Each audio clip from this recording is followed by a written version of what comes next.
Hello, welcome back to the channel.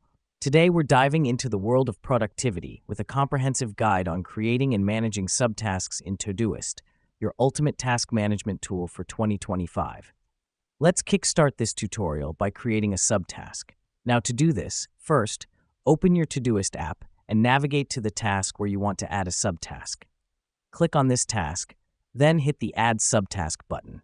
Easy, right? The reason we do this is to break down a complex task into smaller, more manageable parts, which boosts productivity and reduces overwhelm. Now that we've done that, let's move on to naming your subtask. Type in your subtask title in the text field that appears. Remember to keep your subtask names clear and concise. This helps us because it provides a straightforward understanding of what the subtask involves at a glance. Next up, we're setting a due date for our subtask. Click on the calendar icon and pick a due date.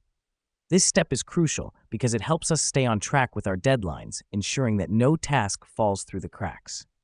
Now, let's talk about how to manage these subtasks. In Todoist, you can easily drag and drop your subtasks to reorder them according to your preference or priority. This way, you can focus on more urgent subtasks first, which leads to better time management and overall efficiency. Lastly, when you complete a subtask, simply click on the circle next to it to mark it as done. This gives you a visual indication of your progress and can be massively motivating, fostering a sense of achievement. And there you have it. You've now mastered the art of creating and managing subtasks in Todoist. This will undoubtedly take your productivity to new heights.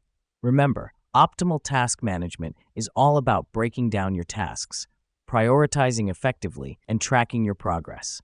Thanks for joining us, and until next time, stay productive.